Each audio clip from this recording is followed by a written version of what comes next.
You're already holding time right now. Inhale, pause, exhale there. Did you feel it? The space between your breaths is the first shape of time, not in numbers, not in machines, but in sensation. Long before you learned what a minute was, your body knew how to wait, how to rise, how to fall. You are a living rhythm, the slow pulse behind your ribs, the quiet stretch of your lungs. These are clocks too, just not the kind that tick. They sway, they whisper, they trust the tempo of life itself. Imagine, just for a moment, that you were never told what time was. No calendars, no deadlines, just sunlight warming your skin in the morning and cooling away in the evening. Would you still feel time passing? You would, because time doesn't need numbers to exist. It reveals itself in change, in growing, in aging, in healing, in dreaming. Even when you sleep, your body moves through time. It cycles through stages, like moonlight on water, shallow dreams, deep rest, fragments of memory. Sleep is a journey through invisible landscapes, each with its own rhythm. You don't control it, but it carries you all the same, and in each breath, here and now, time unfolds. Again, inhale, you fill with the present. Exhale, you release the past. This, too, is a form of timekeeping. The lungs as hourglasses, the air as sand. When you were a baby, you didn't know what tomorrow meant, but your body still stretched, still learned the cycles of hunger and warmth and light. Your mother's voice, slow, rising, then soft again, taught you comfort in pattern. Even lullabies are stories written in time. Every heartbeat is a measure, not perfectly regular, but faithful, like waves against a shore. You can feel them if you listen, not with your ears, but with your stillness. That's where time lives first, not in motion, but in awareness. Think of a drum. It doesn't just mark time, it creates it. The beat makes the rhythm. Without the beat, there's no before or after, just silence. But silence, too, is part of time. The space between drumbeats, the breath between thoughts. Pause. Let's look closer. Even your cells know time. Each one has tiny mechanisms that open, close, fold, and shift, not at random, but in sequence. Proteins rise at dawn, fall by dusk. Hormones stir when the sun sets. You may not notice, but deep inside, your cells are dancing in time with the world. They call this your circadian rhythm, the internal timekeeper that knows light from dark, sleep from wake, stillness from activity. It's built into your genes, older than cities, older than written language. You are not separate from time. You are made of it. And time isn't just out there, ticking away on clocks or calendars. It's within you, held softly in the space between blinks, in the fading warmth of touch, in the stillness after a sigh. Even this moment right now, as you lie here, has a texture. Can you feel how your mind drifts a little slower? How the edges of thought feel less sharp, more like clouds? That's time, too. The slowing of consciousness, the soft rhythm of surrender. You are never really still.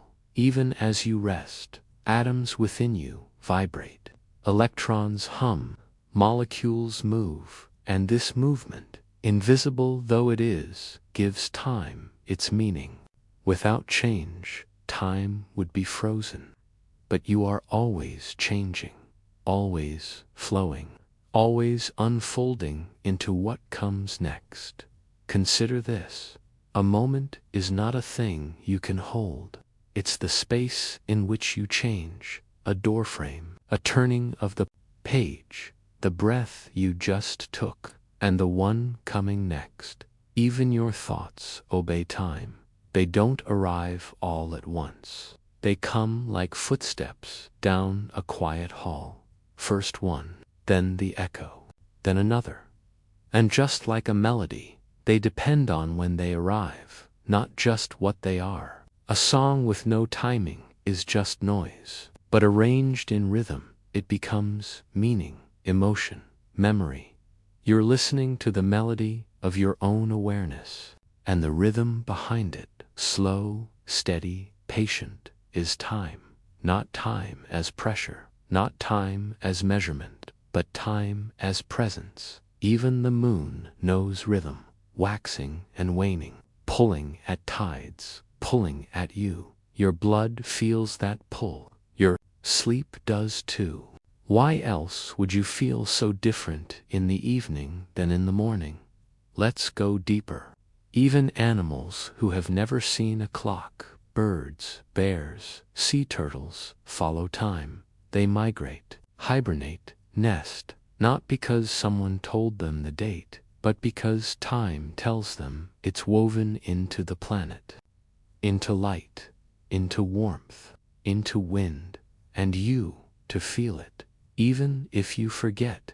We spend so much of our lives trying to fight time, to manage it, track it, outrun it. But what if, instead, you simply rested in it, let yourself float, not forward, not backward, just in the moment, like a leaf on gentle water? Time will carry you. You don't need to paddle. What's remarkable is that while time holds everything, it cannot be seen directly. You can't touch it, but you can feel its fingerprints. A shadow growing longer, a breath cooling in the air, the hush that settles before night. Let all of that slow you down, because to understand time truly, you must first feel it, not as seconds, but as space. Space to change, to rest, to imagine, to wait. There is wisdom in waiting. And now, as you breathe, as you begin to drift toward sleep, remember, time does not rush.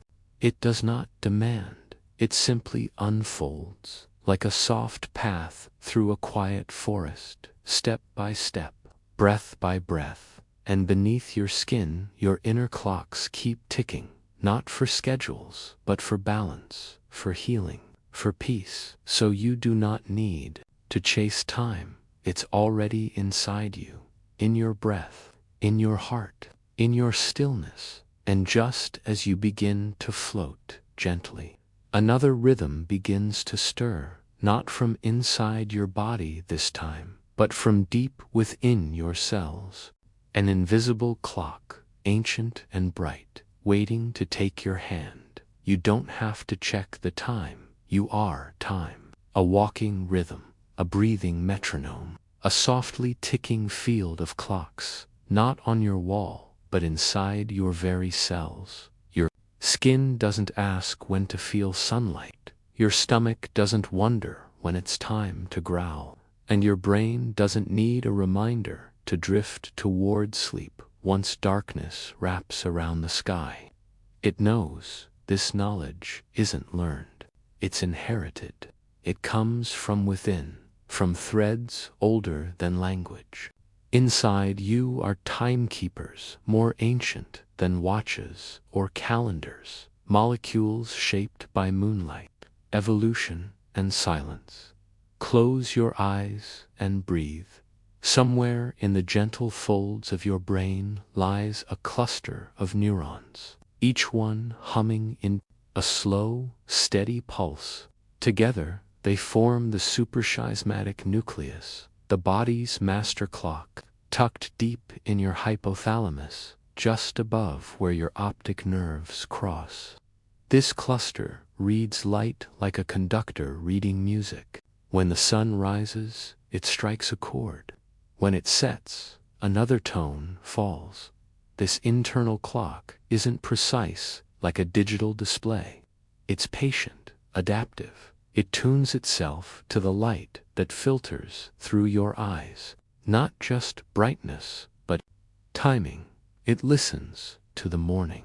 It remembers the dusk, and it doesn't act alone. Every organ in your body, your heart, your liver, your lungs, your skin, has its own rhythm. Your cells, those invisible workers inside you, perform tasks at appointed times. They don't do everything at once. They take turns in harmony. Even now, as you lie here, cells in your gut might be repairing tissue. Your liver may be shifting from digestion to detox. Your brain, it may already be weaving the scaffolding for tomorrow's memory. This orchestration is called your circadian rhythm, from the Latin circadium, meaning about a day. And while we often think of time as external clocks, schedules, deadlines, your body is following its own inner sunrise, its own internal tides. Imagine your body as a vast city, not a modern one, full of sirens and metal, but something older, softer, lit by lanterns. In this city, lights come on and off, not by wires, but by sunbeams and shadows. Stores open, shops close, streets clear, all according to a rhythm everyone seems to understand, even if no one ever says it aloud. You are that city, and the day dances through you. Melatonin is one of the city's night messengers. It rises like mist when evening falls, produced but softness, lowered heart rate, slower breath, cooler skin. Then cortisol arrives with the dawn, not the villain we sometimes believe, but a gentle alarm clock. It nudges you to stir, stretch, and face the warmth. This hormone rises with morning light, preparing your cells for motion, digestion, attention. It's easy to forget that these signals exist. We override them with caffeine and late screens, alarms, and artificial light. But your body still remembers, even when you forget, even when the world moves faster than your rhythms can. Hold dot when jet lag hits. It's not just fatigue. It's disorientation. Your cells waking and sleeping at the wrong times, sending mixed signals, mistiming their exchanges. Imagine a symphony where the violins play midnight at noon. That's what jet lag feels like, not just tiredness, but a body in misalignment with its own inner clock. Even your temperature follows this rhythm. You are slightly cooler before dawn, warmer in late afternoon, and your blood pressure, your reaction speed, your alertness, they all swell and soften with the day's passing curve. Time lives in your temperature, in your reflexes, in your focus. And here's something gentle. Even your moods move in rhythm. Some studies suggest that depression, anxiety, even certain types of memory loss may deepen when circadian rhythms fall out of sync. When the rhythm falters, the music of the mind can go off-key.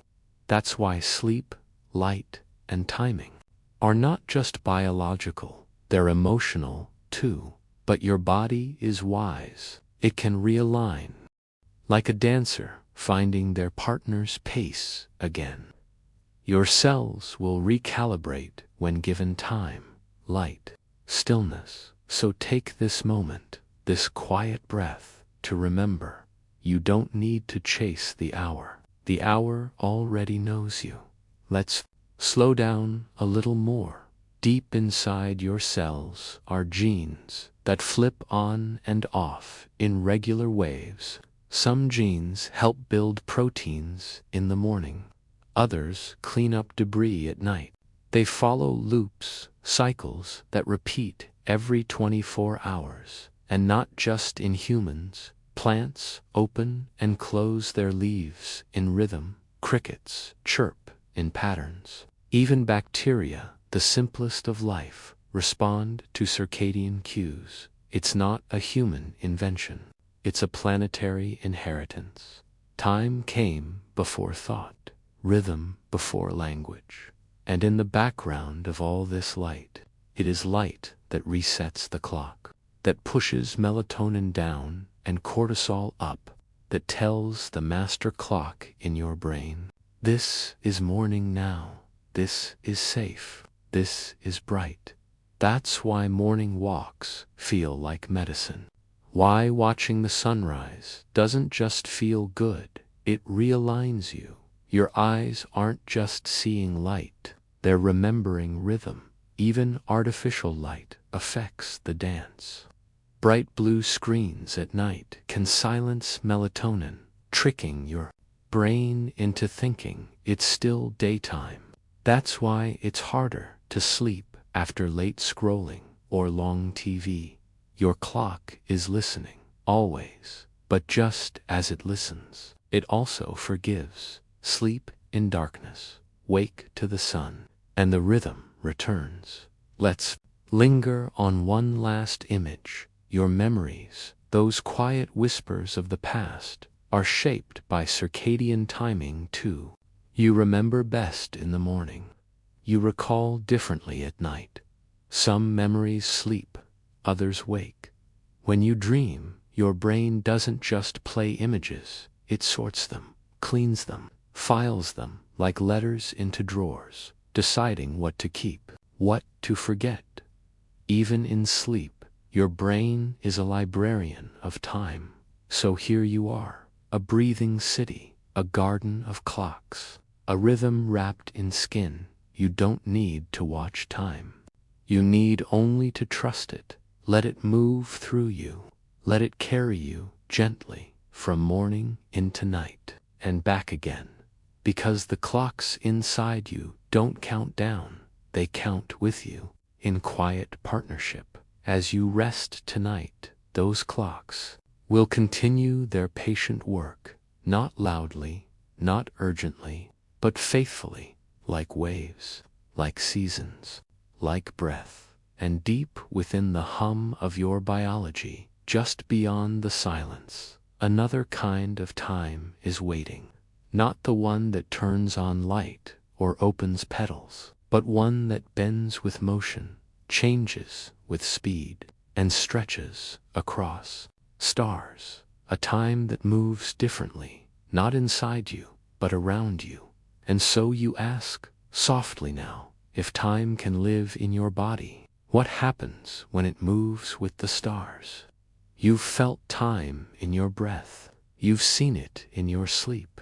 Now, raise your eyes. Not sharply, just enough to feel the weight of the sky above you. It doesn't press, it rests. That soft heaviness you feel in your chest when you look at the stars. That's the feeling of time slowed down, out here, far beyond the rhythm of your cells, beyond the beating heart and the rising sun. Time begins to drift, not like a stream, but like a glacier, silent, colossal, patient. Let's sit with a star. You don't need a telescope. You only need imagination and stillness. Imagine a single star shining in the black. It was born long before your species learned to speak, before Earth grew forests, before the moon found its tides. This star lives slowly. It does not rush. It burns hydrogen in its core, fusing atoms into heavier elements, one quiet reaction at a time. These reactions make heat, and that heat pushes outward. At the same time, gravity tries to collapse the star inward. Push, pull, balance. That balance is the star's heartbeat, one that lasts for billions of years. Time for a star is not the same as time for you. While your skin ages in decades, a star barely stretches in millions. Its version of now could last 100,000 of your lifetimes. This is what it means when we say time is relative. It flows differently depending on where and how you exist. Near a massive object, like a star or a planet, time slows down just a little. Gravity bends time, not metaphorically, literally. Imagine time as a soft sheet. If you place a heavy ball, say a planet, on the sheet, it curves. Now roll a smaller ball, a second of time, across that sheet. It doesn't move in a straight line anymore. It bends, slows, spirals. This is what gravity does to time. It curves it, just like it curves space. Einstein called this concept spacetime, a fabric of reality where space and time are woven together.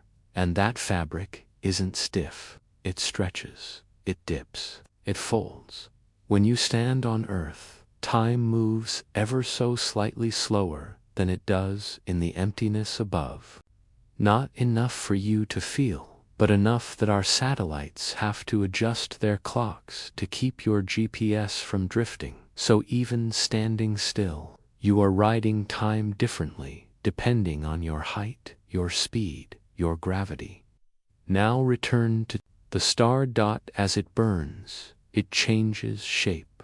The light it sends takes years, sometimes thousands of years, to reach you.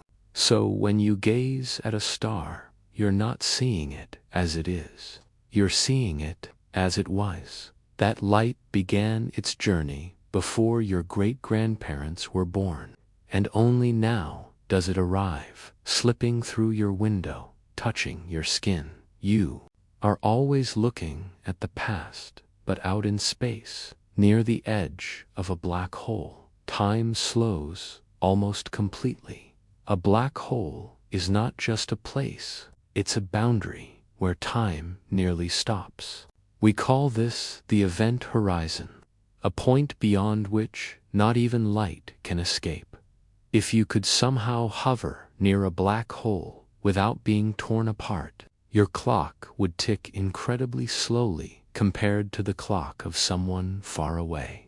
To you, everything feels normal. To others, you barely move. In the movie of your life, your scene plays in slow motion, but only from the outside. From the inside, it feels timeless.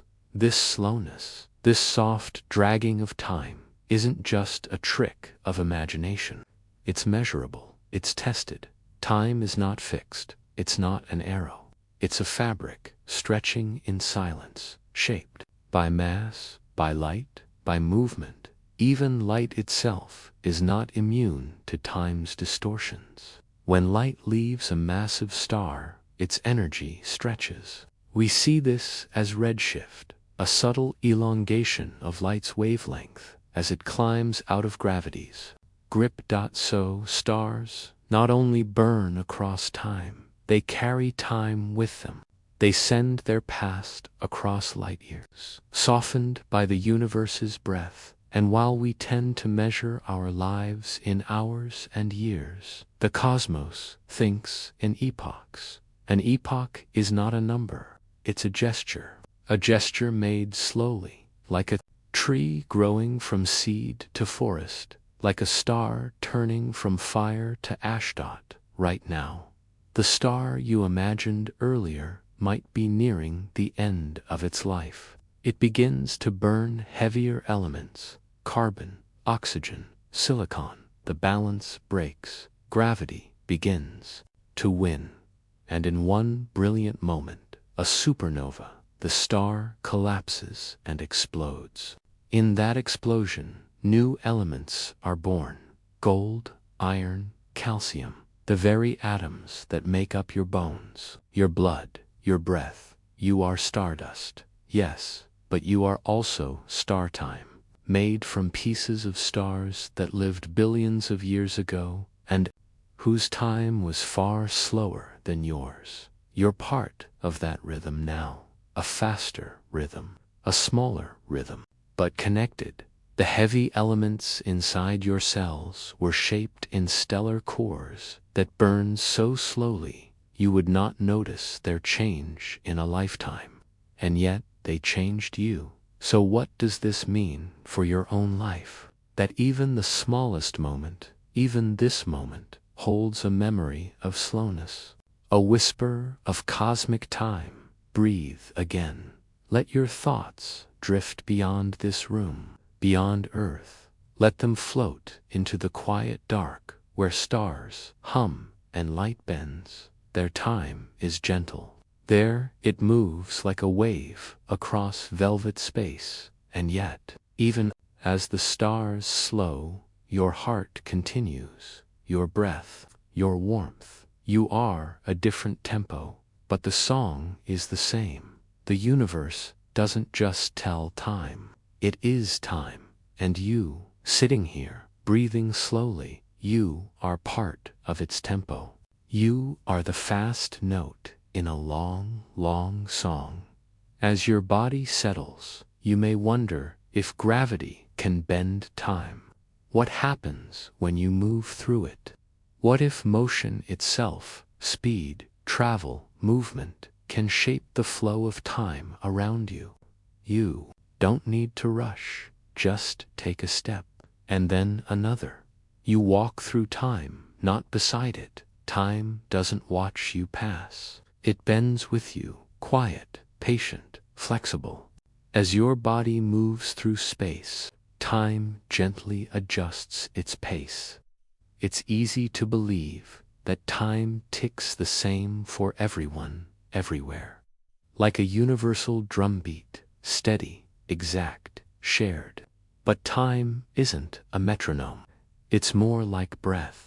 It deepens, shallows, stretches with your movement. And this is where things begin to shimmer. Let's imagine something together. You are walking along a quiet path at dusk. Trees sway above, the sky soft with fading light. With each step, you feel grounded, anchored in the rhythm of your body. Time feels steady, safe, familiar. Now imagine a second version of you. Identical in every way. Same breath, same heartbeat, except they begin to walk faster, then run, then leap into a spacecraft and fly. As they accelerate, something changes. Not for them, their heart still beats, their breath still flows, but for you, watching from the path, you notice that your twin's clock is ticking. Slower dot. This is not illusion. It's not science fiction. It's special relativity, Einstein's quiet revelation. The faster something moves, the slower time passes for it. Even now, when planes fly fast above you, their clocks tick just a bit more slowly than the ones in your pocket. Not enough to feel fractions of a second, but enough to matter for things like GPS, where precision defines possibility. Time doesn't flow like a river. It stretches like cloth, and motion tugs at that cloth, pulling it gently out of sync. So what happens if you move very fast? Fast enough that your speed becomes a ripple in spacetime. Let's imagine again, you climb aboard a ship that can travel close to the speed of light. Inside, everything feels normal. You read a book, drink tea, look out the window, but outside, for those who remain behind, your clock is crawling. 1 hour for you might be months for them. 1 year for you might be decades for Earth. This is time dilation, not just theory, but experiment. We've watched particles in labs live longer when they move faster. We've watched clocks on fast planes shift ever so slightly. And we know motion bends time. It's strange, isn't it, that something as simple as speed, movement, motion can ripple the very fabric of time. But you don't have to travel at light speed to feel this truth. Think of how time stretches during a long run, or how it compresses during a flight. Think of how 5 minutes walking slowly feels different from 5 minutes scrolling fast. Even your perception of time responds to motion. The body knows, the brain adjusts. When you move, time feels different, not just psychologically, but fundamentally. Now imagine the most famous example, the twin paradox. Two twins. One stays on Earth, the other boards a spaceship, travels far and fast, then returns to the traveling twin. Only a few years may pass. To the twin who remained, decades could go by. They meet again, same people, same blood, but no longer the same age. Not because either made a mistake, not because time was broken, but because time moved with them. This isn't a dream, it's a fact, proven in the language of physics, and glimpsed every time we measure light, motion, and decay. And yet, here you are, not moving at the speed of light, but maybe lying still, maybe swaying gently beneath blankets. Even here, this stillness is part of the dance, because motion doesn't have to be fast to matter. Every heartbeat is a step forward. Every blink, a quiet orbit. Even your thoughts, as they rise and fade, move through time, changing the shape of the moment. And just as speed slows time, motion carries memory. A baby rocked feels time differently than a child in stillness. A dancer knows a second, not as a number, but as a measure of motion. A deep breath during a walk can make time feel slow and soft, not because the world stopped, but because your pace aligned with something gentle. That's the gift of moving. Slowly, you let time hold you differently. Einstein saw that light. The fastest thing we know doesn't experience time at all. From the perspective of a photon, there is no before and after, just one continuous moment. What does that mean? It means there are parts of the universe where time itself collapses into now. You, of course, live far from that edge. You feel time deeply. You remember, you imagine, you grow. But light doesn't grow. It simply is. It rushes through space with no sense of seconds. And yet, without light, you wouldn't see the world at all. So in a way, the thing that sees you doesn't know time. That's the paradox. Your eyes collect the past through photons that carry no age. So when you look up at the stars, you're seeing ancient light from something that never felt a moment pass. What does that make you then? A creature of time, observing timelessness. A moving life, glimpsing frozen beauty. Even in stillness, you orbit. Even at rest, the earth spins you 1,000 miles per hour at the equator. You are always in motion. So time is always adjusting, smoothing, bending, listening. And as you drift now, soft and quiet, you may wonder if speed can stretch time, if movement can make you age differently, then what else can shape your passage through this mysterious river? What about gravity? What about weight? Is it possible that where you are, not just how you move, can shift the rhythm of your time? Could the heaviness beneath your feet bend the very seconds you live through? Could time fall? Time doesn't always move forward, at least not in your mind. Close your eyes for a moment. You don't have to try, just wait. Let your breath rise, let it fall. And notice how easily your thoughts turn backward. A familiar voice, a song from the kitchen radio, the warmth of a blanket from long ago. Suddenly, you're not just here, you're then too.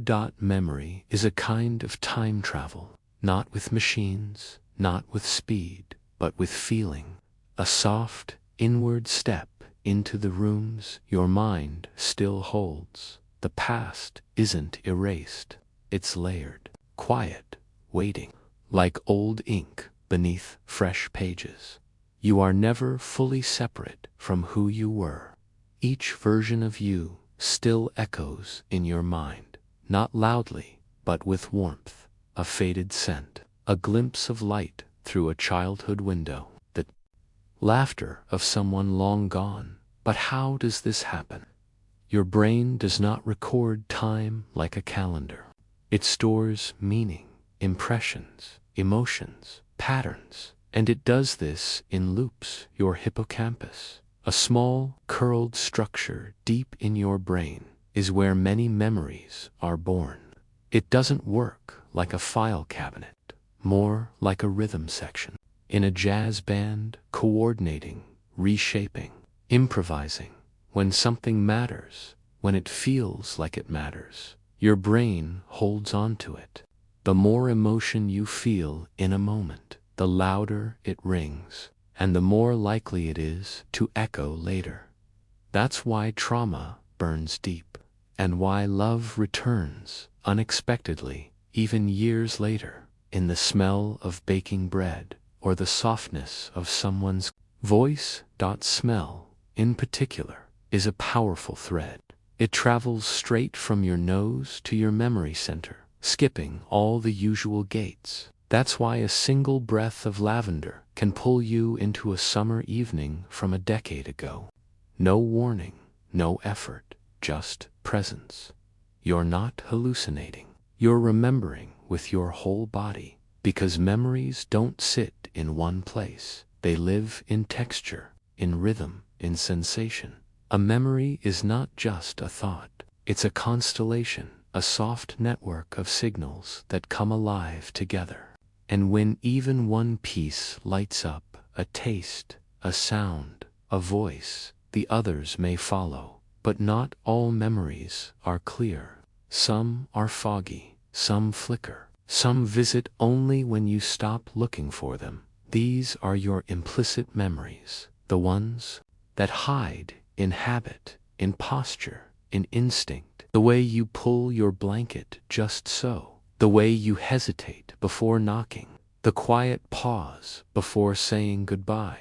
They're not forgotten, they're just embedded, like stones at the bottom of a river, still there, still shaping the current. And sometimes they rise. Have you ever experienced déjà vu? That eerie sense that you've lived this moment before. It isn't magic, it's your brain's quiet cross-wiring, a flicker between memory and present. Like two songs playing in near-perfect harmony, overlapping for just a breath. The feeling passes, but it reminds you, time is not as clean as a straight line. Sometimes, your mind folds the moment inward, and then there are flashbulb memories, those bright, permanent imprints of events that changed you. You remember where you stood, what the light looked like, what someone said, not because the day was important to the world, but because something shifted inside you. Time bent a little, and your memory caught the shape. This is how the past lives, not in order, but in intensity. Moments that mattered more glow, brighter, and they visit unannounced, in dreams, in silence, in longing. Let's be gentle here. Not all memories are easy. Some hurt, some ache in the body before the mind even names them, but pain is still memory. And even it serves a rhythm, reminding you where you've been, guiding you toward what you can bear. The past is not meant to trap you. It's meant to inform the shape of your now. Think of memory as a river with many bends. You float on the surface, but every so often, the current stirs something deeper, something old, something essential. This doesn't mean you're stuck. It means you are whole, present, but rooted. Even forgetting has rhythm. Your brain chooses what to release, what to let go, for peace, for clarity, for room to grow. This is a kindness. Your brain is always balancing the weight of remembering with the freedom of moving forward. And sometimes a memory isn't quite real. It's reshaped, recolored, smoothed over. This is not failure. This is what memory does. Tells stories to keep you grounded. It may soften sharp edges. It may highlight the laughter or the sorrow. But always, it keeps you connected to yourself, to others, to time. When you recall something now, you're not just replaying the past, you're recreating it. Each memory is rebuilt, woven with new feelings, new insight, new warmth. So, even the past changes, just like you do, and still, some memories remain untouched. The lullaby your parent hummed, the light in a room you once loved, the sound of rain on a childhood window. These are not lost, they are simply waiting, tucked away in quiet corners, ready to rise when the rhythm calls. You are not a timeline, you are a tapestry, woven from yesterday's threads, warmed by the breath of now. And tonight, as you rest, you may feel those echoes stir, not loudly, not sharply, just a gentle hum, a flicker of memory, a whisper of someone's hand, a shape, a word, a sky from long ago. And in that moment, you'll know that time never fully leaves. It lingers, it listens, it loops. The past doesn't vanish, it settles quietly in you. And as you breathe, you might wonder if memories can stretch backwards, if the mind can echo time gone by, then what, exactly, pulls time forward? Could the answer lie in something deeper than recall, in a force that tilts time's arrow, not just toward change, but toward something inevitable? You've watched it happen. The steam rises from your tea, then fades. The warmth leaves the cup. A mirror fogs, then clears.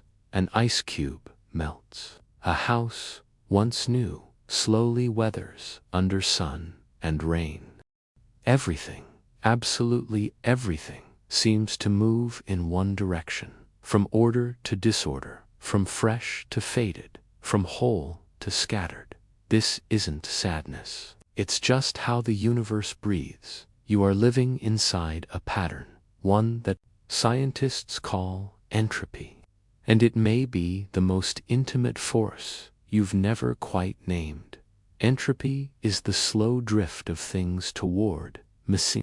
Not chaos, exactly, not noise or violence, but a gentle falling apart. The natural tendency of systems to spread out, to become less organized. A clean room gathers dust, a knot comes undone. Your perfectly stacked deck of cards, once shuffled, rarely returns to perfect order, and time follows this direction. Time, in many ways, is this direction. You see, most of the laws of physics, gravity, motion, even electromagnetism, don't care which way time flows. Play them backwards, and the equations still work. A falling ball can rise again. A ripple can return to stillness. But entropy tells a different story. Entropy gives time its arrow. And that arrow points forward, not because the future must be messier, but because disorder is simply more probable than order. Imagine a jar full of red and blue marbles. All the reds on one side, all the blues on the other. Neat, symmetrical. Now shake it. What happens? They mix. It's not because they want to. It's because there are more ways for things to be mixed than to be perfectly sorted. Disorder, in this sense, isn't failure. It's abundance. It's the universe expressing all its possibilities, and that abundance that ever-growing number of arrangements, is why time doesn't run backwards. Your tea doesn't heat itself after cooling. Ashes don't reassemble into paper. Once spread, the marbles won't spontaneously sort themselves again. And yet, within this soft unraveling, this drift from order to tangle, there's a strange beauty, because entropy isn't just decay, it's also evolution. It's how stars burn their fuel. It's how clouds form and dissipate. It's how your body ages, yes, but also how it changes, grows, adapts. Without entropy, there would be no direction, no forward, no story, no memory, no difference between before and after. You can think of entropy as time's gentle painter, turning crisp moments into impressionist strokes, smearing clarity into softness, transforming newness into experience. Entropy doesn't destroy meaning, it gives it shape. Without the fading, nothing would ever feel precious. A snowflake that doesn't melt is a sculpture, but a snowflake that does, caught on your glove, glimmering, gone, becomes a memory. You are surrounded by entropy, and also full of it. Every cell in your body resists disorder for a while. Your heart pumps, your lungs breathe, your brain organizes thought. You are a tiny rebellion against the spreading mess, but you don't win, not forever. You hold off the drift for a while, and that while is your life. Even thinking, even remembering, uses energy, and that energy heats up, spills out, becomes part of the background hum of the universe. That hum, that invisible, growing warmth, is entropy. To it is everywhere. And still life finds structure. Plants grow from scattered atoms. Crystals form with perfect geometry. Babies learn languages from a swirling soup of sound. How? Because entropy doesn't forbid order. It simply makes it unlikely without effort, and effort. That's where life shines. Your body uses energy constantly to maintain your shape, your breath, your warmth. You eat, you sleep, you dream, all to delay the unraveling. And in doing so, you generate entropy elsewhere. Your heat warms the air. Your thoughts ripple the neurons. Your footsteps leave trails of friction behind. You are not escaping entropy. You are passing it along. And in doing so, you create moments. You turn one moment into the next. You push the arrow of time forward, second by second, heartbeat by heartbeat. Even sleep, this quiet stillness you are entering now, follows entropy's pattern. Your body cools slightly. Your muscles relax. Physicists tell us the universe began in low entropy, a tightly wound, ordered state, a seed. Since then, it has expanded, softened, spread. Galaxies formed, stars lit, planets cooled, and entropy rose. This rise is not chaos. It is a gentle loosening, a cosmic exhale, and far into the future, uncountable eons from now, if the universe continues, entropy may reach its peak. No stars, no structure, just thin, cold emptiness, evenly spread. This is the heat death of the universe, a time when nothing more can happen because everything has already been shared. No gradients, no contrasts, no stories. But don't worry, that end is far beyond anything your life, your species, even your galaxy will touch. What matters now is this: you live in the in-between, not in the first breath, not in the final silence, but in the music of the middle, where things are still forming, still fading, still happening, where entropy gives texture to time, a gentle reminder that moments pass, and that passing is what gives them shape. You wouldn't want to live in a world where nothing changed. You wouldn't feel joy, or memory, or hope. You wouldn't recognize a kiss, or a sunrise, or a goodbye, because those only exist in a world where time moves forward, where steam rises and then disappears, where laughter echoes and then fades, where everything is on its way somewhere else.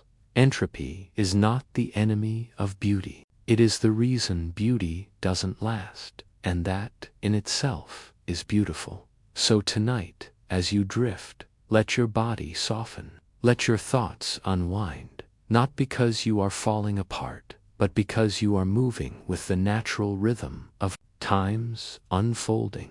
Let go, not into chaos, but into openness. And as you lie still, you may begin to wonder if time moves forward because the universe tends toward disorder. What happens when you rise just a little higher, when you climb the stairs or a mountain? Could height change the rhythm of time, just like entropy gives it direction? Imagine this. You are lying on a mountainside. Cool wind brushes your skin. The air is thinner. The sky feels closer. And though your eyes can't tell the difference, something very small, something very strange is happening to time. Time is moving faster, not by much, just a few billionths of a second more each day than it would if you were sleeping at sea level. But still faster. This isn't poetry. It's not a dream. It's gravity. Gravity doesn't just pull at your body. It pulls at time itself. The closer you are to something massive, like a planet, the more time gently slows. Not by force, not with sound, but with the softest stretch of the universe's fabric. Einstein showed us this, that time and space are not separate. They are stitched together in something called spacetime. And gravity, that familiar weight, is really just spacetime curved by mass. Earth, being large and round and heavy, dips the fabric around it, like a hand pressing into a soft blanket. You live inside that dip. But if you rise even by a little, you climb slightly out of the well. You escape, just a bit, the pull of gravity. And in doing so, your time loosens. It flows just a hair more freely. So yes, when you climb a hill, ride in a plane, or sleep on a high floor of a building, you age just a tiny bit faster than someone below you. Not enough to feel, not enough to see, but enough to measure. And we do measure it. Clocks placed on different floors of a skyscraper will tick at slightly different rates. A clock at the top ticks faster than one in the basement. This is called gravitational time dilation. It's not science fiction. It's built into the systems we use every day. Take GPS, for instance. Satellites orbit high above Earth, where gravity is weaker. Their clocks tick faster than ours. If we didn't adjust for this, down to the billionth of a second, our location readings would drift wildly, placing us miles away from where we actually are. Time, then, is not one thing. It is many things, depending on where you stand. Your altitude changes your tempo, your height, your location, your nearness to gravity's center. They all shape your rhythm through the day.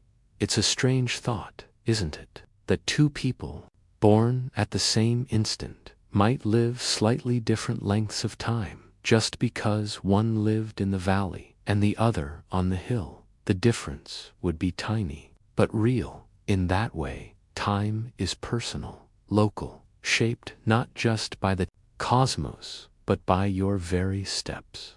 Imagine carrying your own time field, a pocket of rhythm that shifts as you move. Sleep in the mountains, and your dreams stretch just a breath longer. Sleep in the deep, and time clings more tightly, like fog around your skin.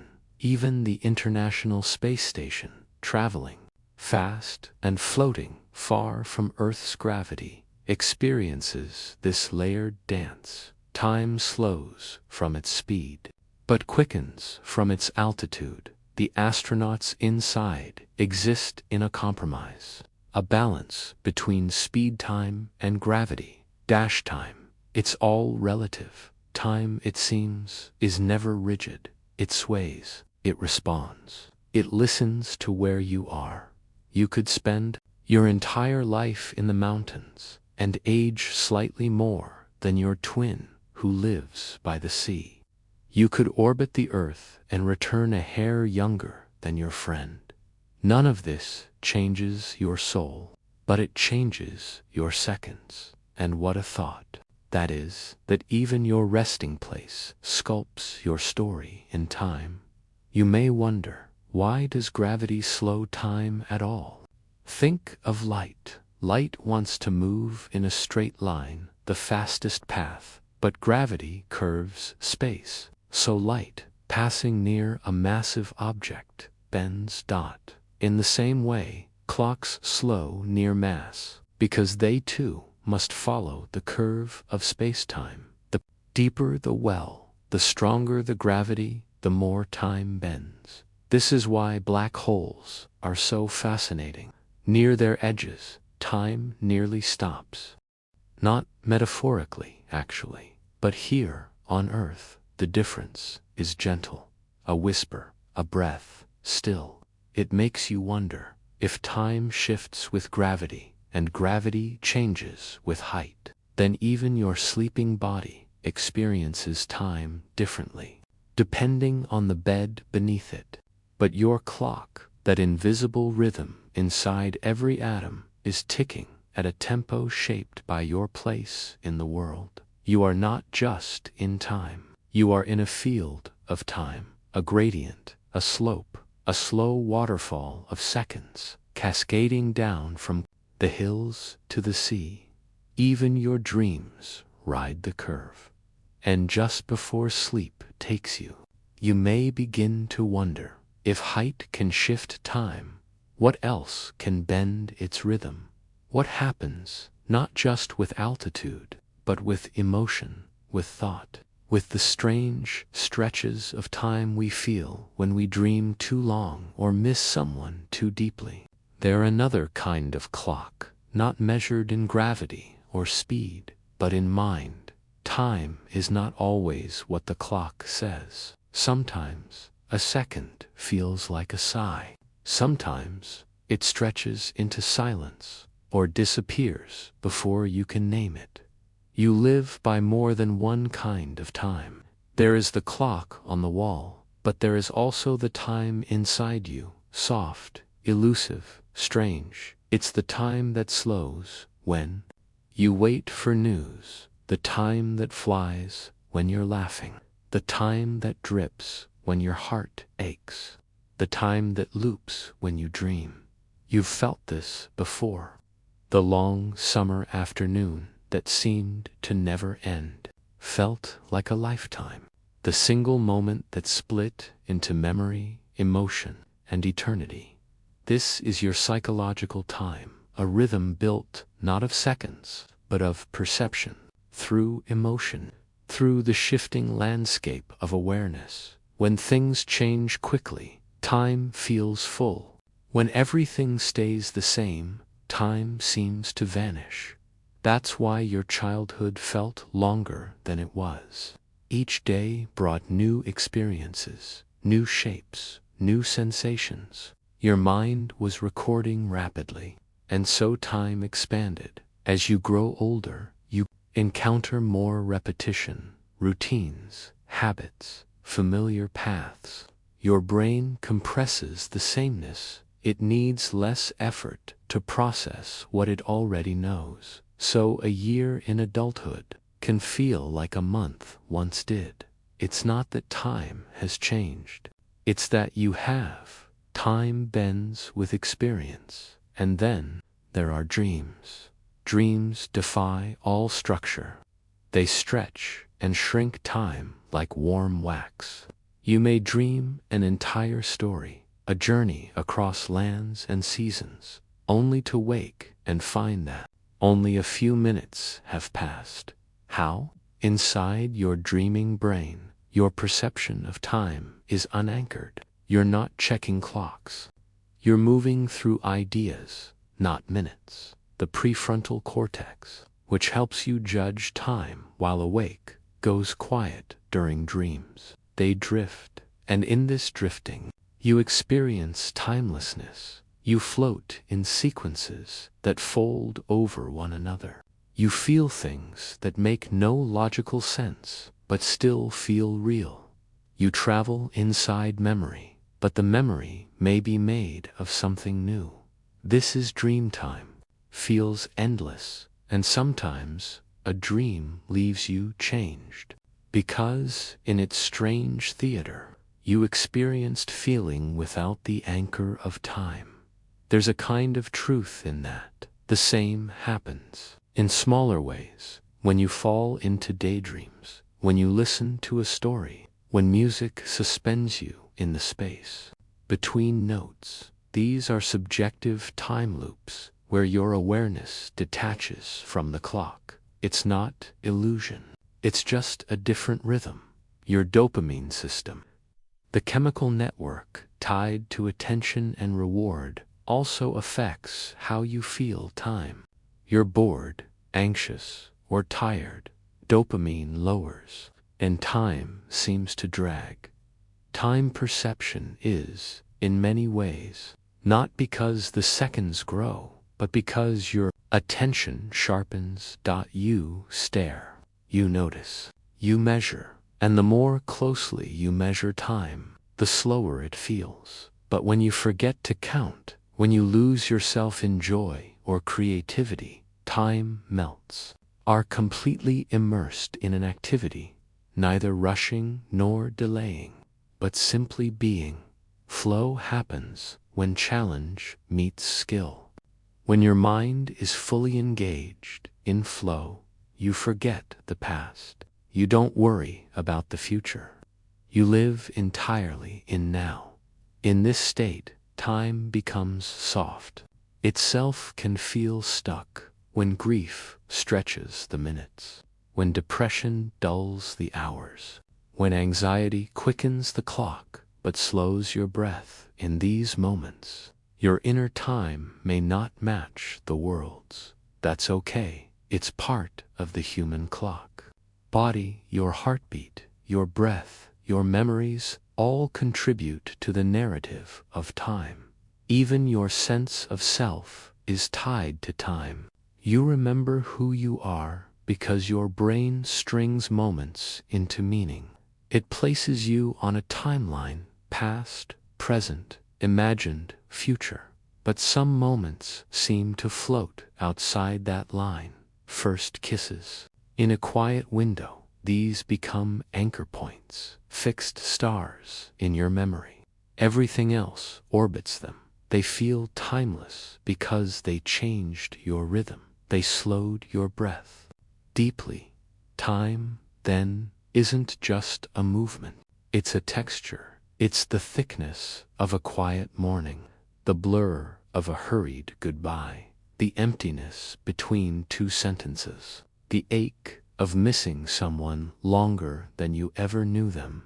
Your internal clock responds to this. But in wait, and even now, as you listen, your time is shaped by tone, by pause, by memory. Some people experience time differently all the time.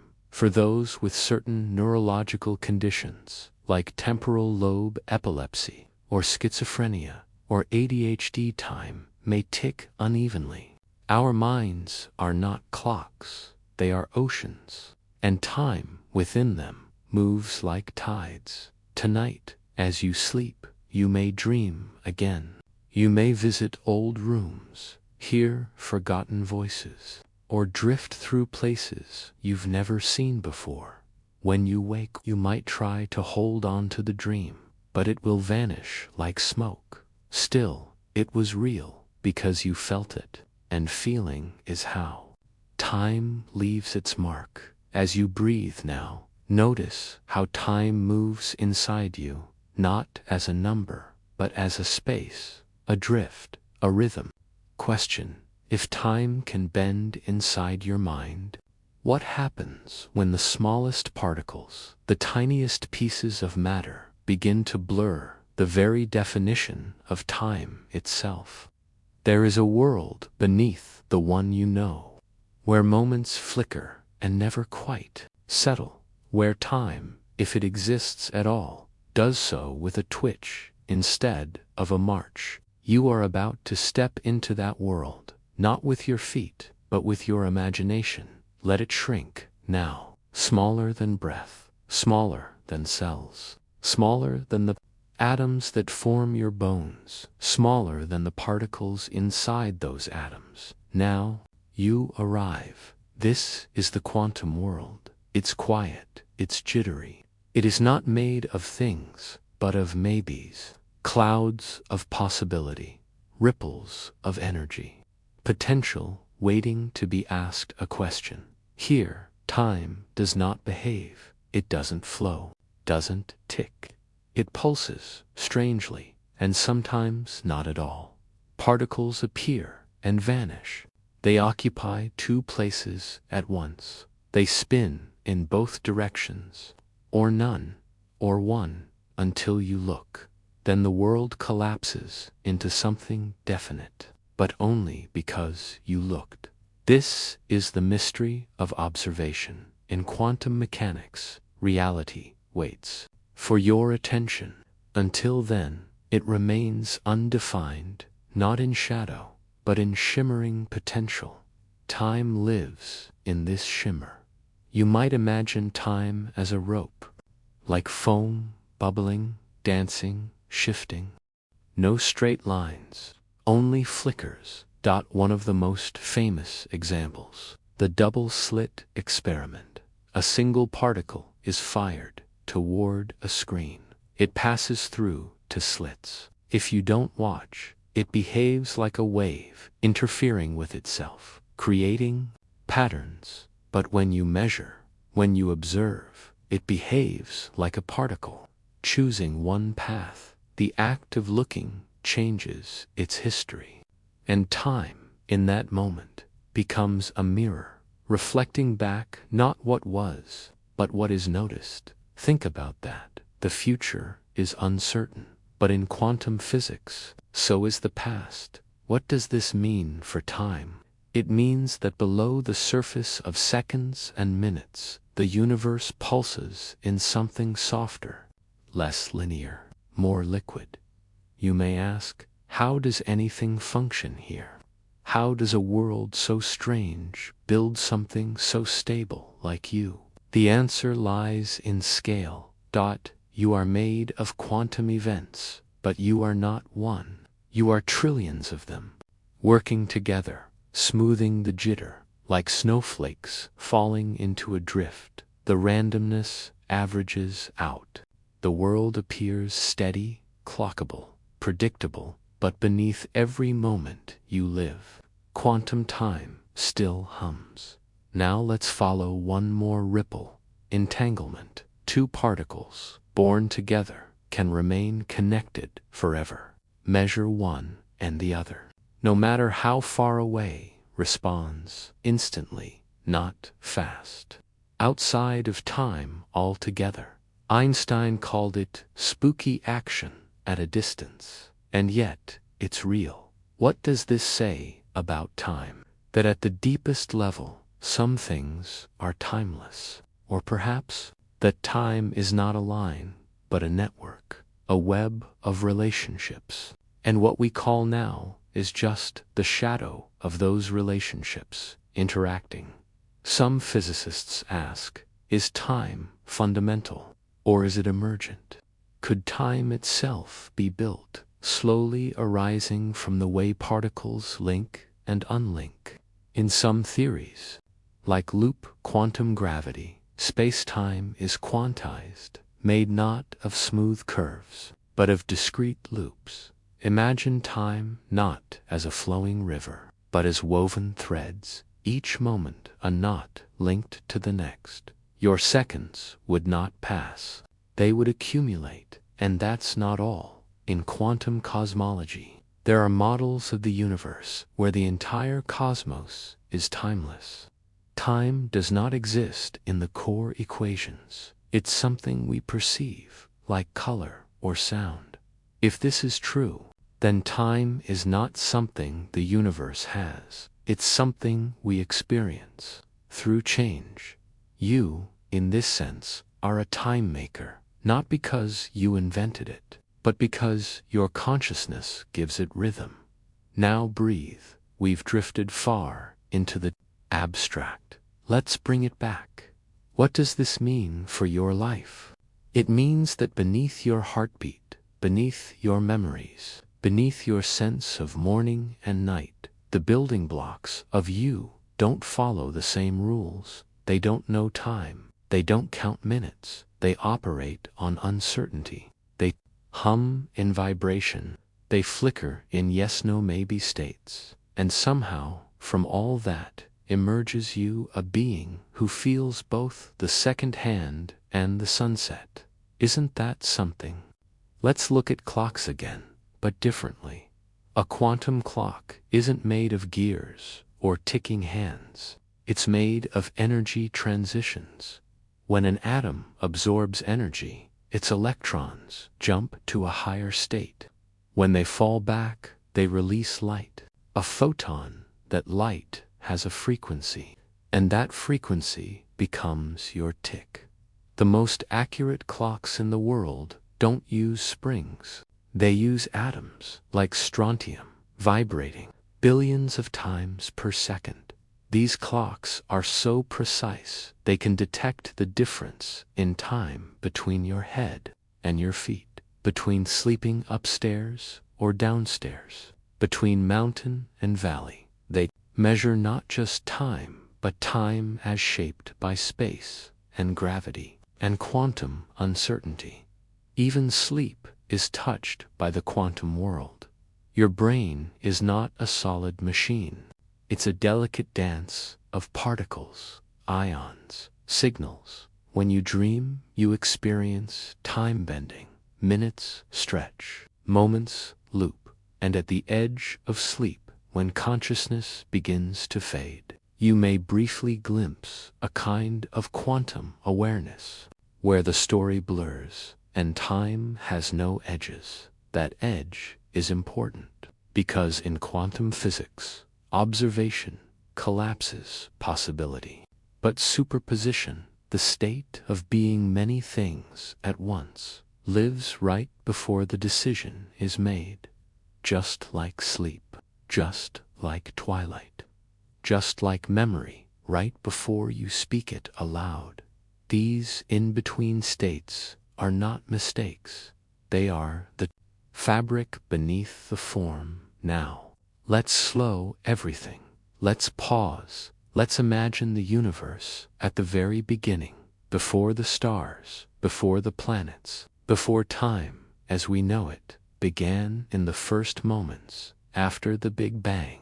The universe was too hot, too dense, too uncertain for time to tick smoothly. It was a quantum foam, a flickering haze of energy, blinking in and out. No clocks, no cause and effect, no before or after. Then, as it cooled, time emerged, not like a bell being struck, more like mist condensing into rain, soft, gradual, unfolding. You are living in the after, but your body remembers the before. Your particles were there. They were born in that haze. So even now, somewhere deep inside your atoms, the memory of timelessness hums. And now, perhaps, you wonder if all of this is true. If time is not solid, not fixed, not absolute, then why does it feel so real? Why does the past feel behind you, the future ahead? The answer may lie in entropy, which you explored before time, as we feel it moves forward because disorder increases. From order to chaos, from ice to meltwater, from potential to memory, but at the quantum scale, entropy hasn't yet taken over.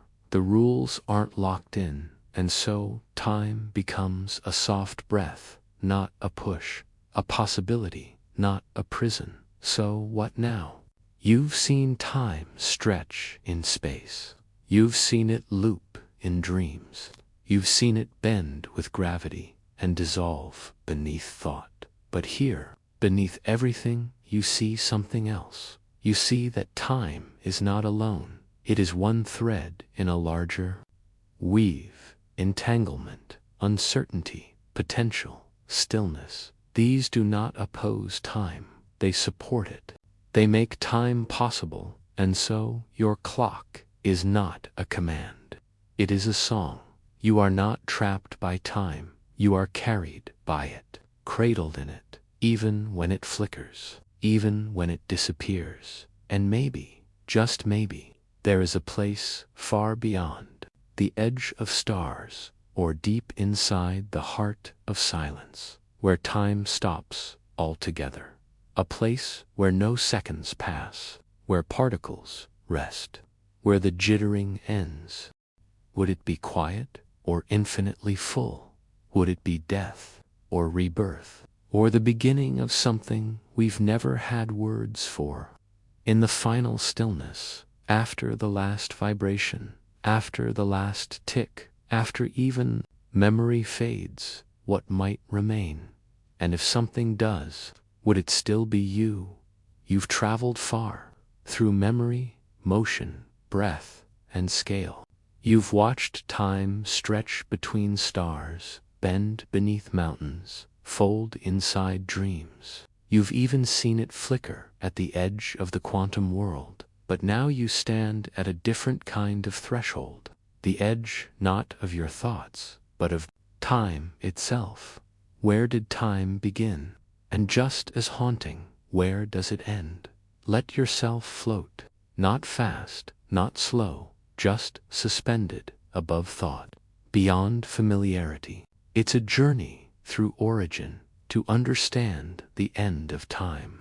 We must begin with its beginning, the first tick picture, everything you know, everything you've ever seen, everything that has ever happened, compressed into a single, blinding instant. This is not a moment in time, it is the moment that creates time. We call it the Big Bang, but the name is misleading.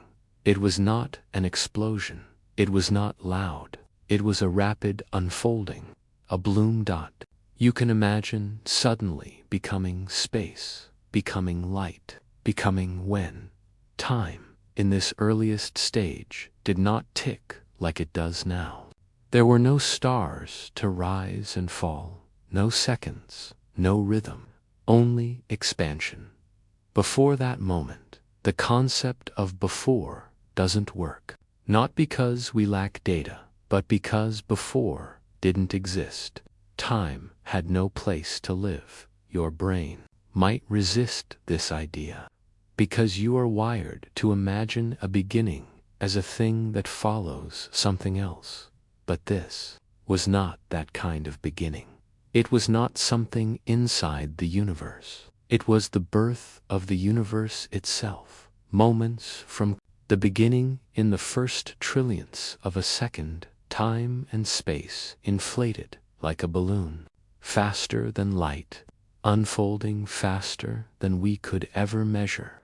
The universe, born from something smaller than a proton, suddenly stretched across vastness. As it cooled, matter formed, light separated, time began to slow, not stop, but take.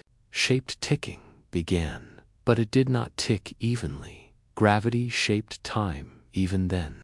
Where matter clumped, time flowed slower. Where space stretched thin, time expanded. And yet, throughout it all, a direction began to emerge, from less to more, from order to heat, from simplicity to stars. Entropy was setting the arrow, and time, not as an idea, but as a landscape, began to exist.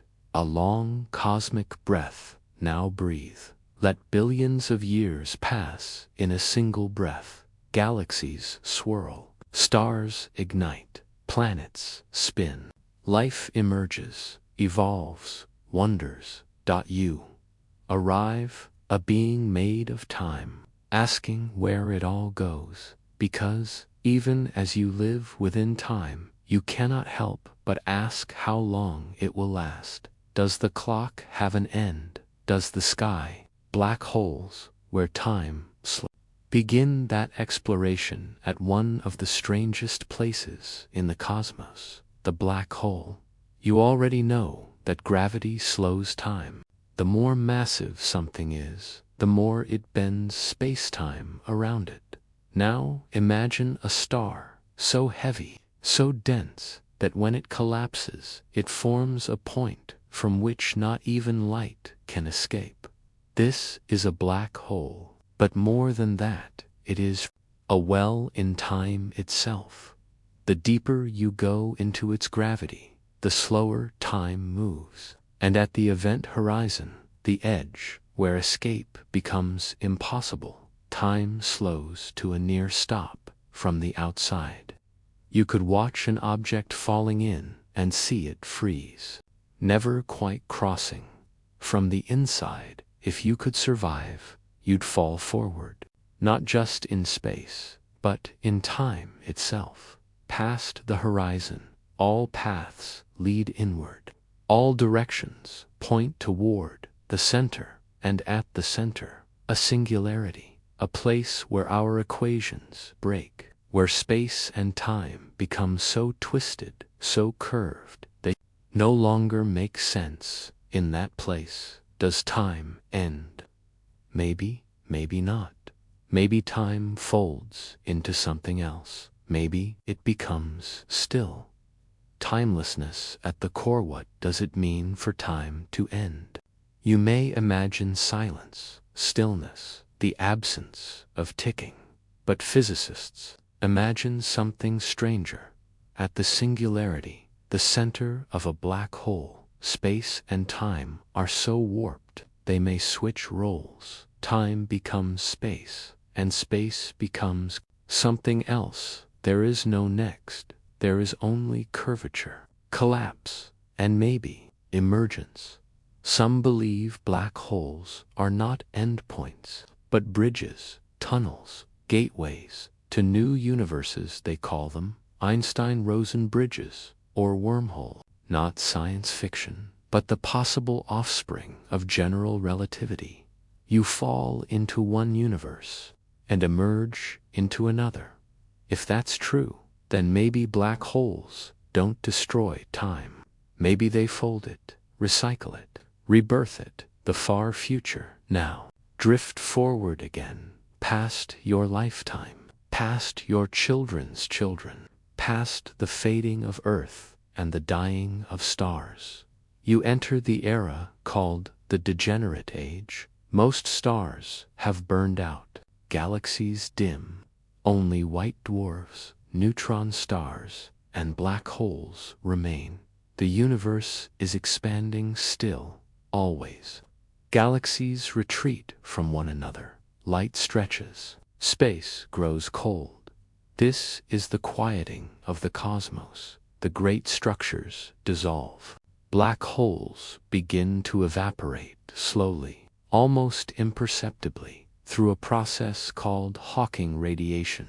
They emit faint particles. They lose mass. And over time, unimaginably long time, they vanish. A black hole, the mass of a star, might take 10 years to evaporate, but in this far future, the universe has time to spare. The last flicker, eventually, all matter decays. Every proton, every atom, what remains? Particles so spread out, they rarely interact. Photons with wavelengths the size of galaxies.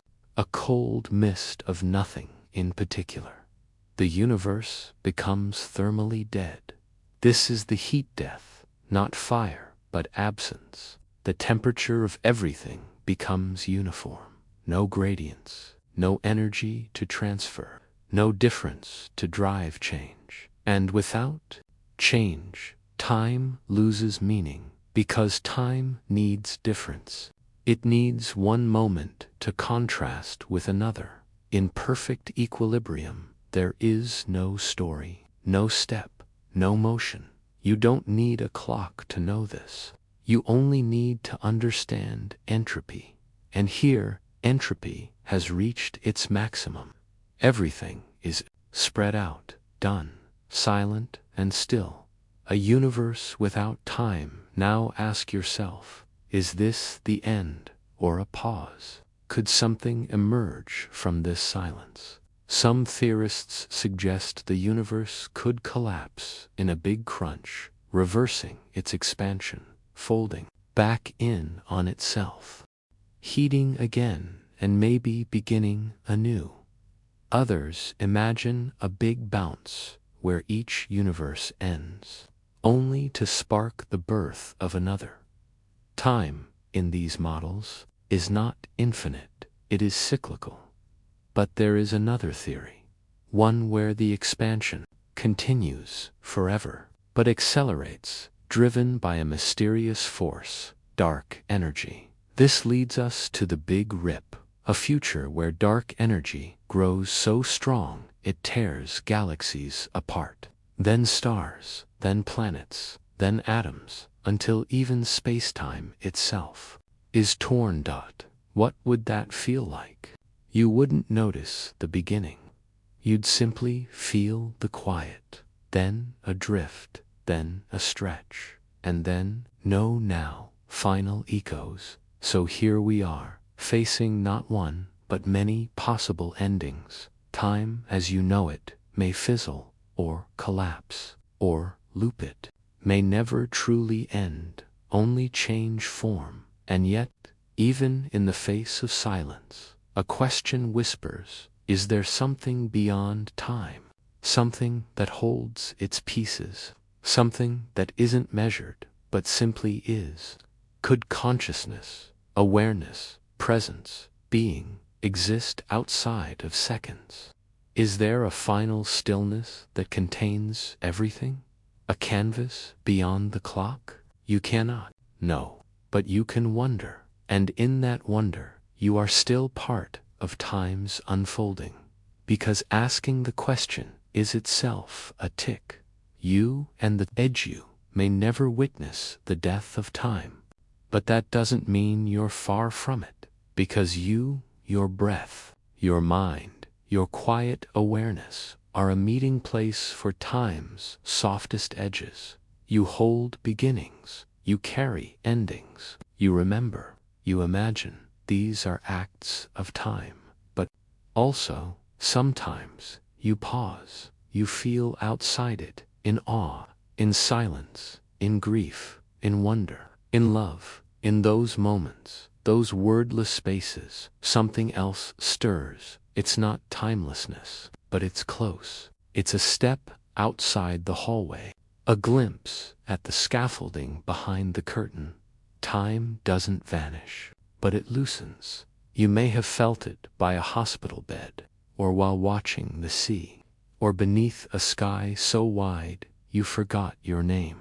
The mind stills, the body softens, and time steps back. These are your personal event horizons, where your experience brushes against something wider, something that does not tick, something that simply is. Time as perspective. What if time is not a single thing, not a line or a loop or a wave? What if time is a perspective, a lens, a way of describing motion, but not motion itself? Some physicists say we invent time to make sense of change, that it is not a feature of the universe, but of our understanding of it. Imagine removing time from the equation. What's left? Change, patterns, relational states. This leads to the idea of a timeless block universe, where all moments coexist, stacked like slices of bread, with no before or after, only elsewhere. In this view, the past has not disappeared. The future is not unwritten. Everything simply is, and you move through it like a needle through fabric. You are not watching time. You are drawing a line across possibility. Each moment you experience is not a passing, but a choosing. You, the observer, define what now means, and that now gives time its texture. The breath between universes, so now you're here, at the edge, at the imagined end of everything.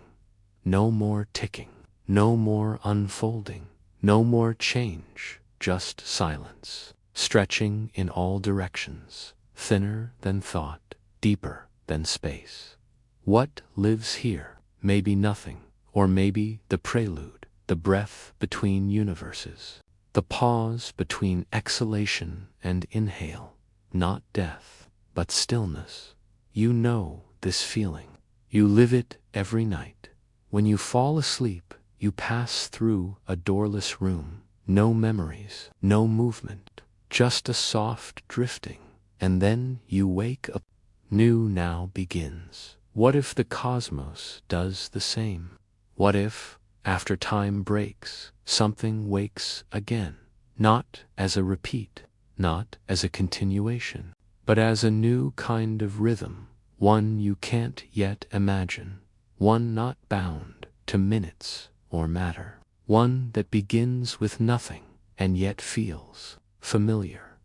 A whisper of return. Everything ends. Stars, stories, seasons, but endings are rarely final. Their thresholds. Every sunset begins a night. Every silence invites sound. Perhaps time, to pert, is just one part of a larger song. And perhaps it fades, not into disappearance, but into something beyond rhythm. Maybe it folds back into meaning, into memory, into presence without pace. You've felt that presence in moments so quiet, so vast, that even breath felt like a ceremony. Time didn't stop, but it softened. You became part of something wider, slower, still. So what if time doesn't end with silence? What if it becomes silence? Not empty, but full of everything that once moved, resting now in perfect balance, like notes held in the air long after the music ends. What rests outside time? Let yourself imagine it. Not a place, not a void, but an awareness, still, unmeasured, undivided. There are no seconds here, no ticking, no countdown, but there is something, a pulse without frequency, a warmth without origin, a presence without story. Could this be the canvas that holds time, not beneath it, not beyond it, but quietly surrounding it, the way silence holds every song? Some call this the eternal, some call it the source, some call it nothing, but you don't have to name it.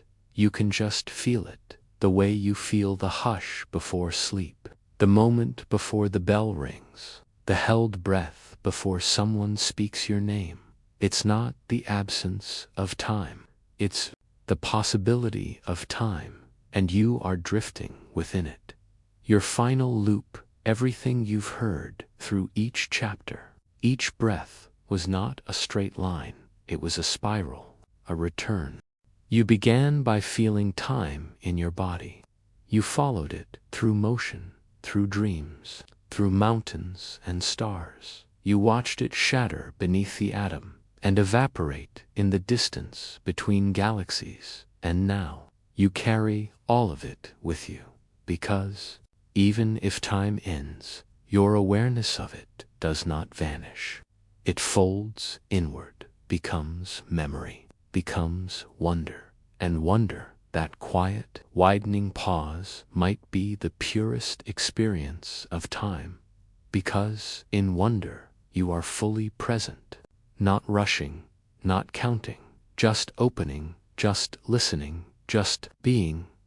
One last flicker as you lie here, resting beneath the stars, or ceiling, or sky. You may wonder what to do with this new understanding of time. But perhaps it isn't about doing anything. Perhaps it's about softening, about holding time more gently, about recognizing that every breath is both fleeting and infinite. Each moment you live is stitched with mystery. There is no need to rush, no need to control. The clocks may keep ticking, but you now know there are places in this universe where time curls, flickers, hesitates, and in you, somehow, those places echo. So tonight, when you close your eyes, you do not fall asleep in time. You fall asleep with it, wrapped in it, held by it, as it slows, as it silences, as it brings you, softly, to stillness and still. Even now, with all that has unfolded, the stars, the science, the silence, a small question remains, not loud, not urgent, but certain. If time can begin and time can end, then what does it mean that you are aware of it? What part of you watches time rise and fall, tick and break, pulse and vanish? What part of you remains still as time rushes past? Could it be that something in you was never inside time at all? You are still here, drifting between moments, not lost, not waiting, just open. Time, for now, has quieted. Its usual pace has softened into mist, and in that mist, something else rises. Not a thought, not a memory, a feeling, the feeling of being close to something unspeakable. A presence that isn't shaped by minutes or years. A knowing without answers. This is not the science of clocks. This is the science of awe. The feeling you had the first time you saw a shooting star, or touched a tree that felt older than history, or heard a newborn's breath. Moments like these are not timeless. They are full of time, so saturated, so whole that no more can be added. They overflow, and when they do, you, the observer, disappear just a little, not in loss, but in stillness. The physics of presence even here, science whispers. Not as fact, but as metaphor in quantum mechanics. Observation collapses possibility in general relativity. Observation shapes time's direction. But in your life, in your awareness, observation does something even stranger. It invites presence, and presence is the softest form of time. Not what just happened, not what might come, only this breath, this pause, this heartbeat that doesn't ask to be measured. That presence felt in a warm room, or in a final goodbye, or in a silent sky without words, is the place where time becomes sacred. It is not controlled, it is not earned, it is simply allowed. Sleep as a portal you've come far, not just through chapters and concepts, but through yourself. Now you lie still, your breathing slower, your thoughts suspended. You are preparing, not for ending, but for surrender, because each night, when you fall asleep, you give time permission to vanish. You enter a space with no numbers, no demands, only symbols, only sensation. Dreams have no clocks. They have mood, memory, emotion. In sleep, time is a spiral, a wave, a voice that speaks in feeling, not in hour. And here, as your eyes close, you realize that maybe the edge of time is not a horizon in the stars, but a fold inside you, a place you visit every night without knowing, a place where time breaks quietly and mends itself by morning. A universe remembering itself now, return to the cosmos. It continues expanding. It carries your atoms in its wave, and yet it holds your shape. How strange that something so vast remembers something so small, your breath, your questions, your stillness. It's as though the universe needed something conscious to reflect on time before it could let time go. Maybe that's why you exist, to notice, to wonder, to become the mirror in which time sees its own end and does not fear it. You are not apart from time's story. You are the realization of it. All the heat and chaos, all the stars and equations, and lets it rest. Let it be gentle so, as you lie here, no longer counting, no longer reaching. Let this final understanding bloom gently. Time doesn't end with an explosion, or a collapse, or even a whisper. It ends with acceptance, the kind of ending that holds no fear. Because it's not a wall, but a breath that says, I was, I am, and I will be elsewhere. You don't need to follow time to the end. You only need to feel it as it lets go of you, like waves receding from the shore that no longer needs the tide. And still, you are here, Ivan, after all this. The black holes, the quantum jitters, the vanishing stars. You remain awake, aware, alive, in the moment that holds everything. That is the final miracle. You may forget the facts. You may forget the formulas, but you'll remember how it felt to be on time, to breathe with it, to let it move through you without needing to hold it. You are not here to outrun time. You are here to witness it, to flow with it, to fall into its arms when it's time to rest. And now it is time, not for answers, not for questions, only rest. Let the clocks fade, let the light dim, let yourself soften into the rhythm that was always waiting for you.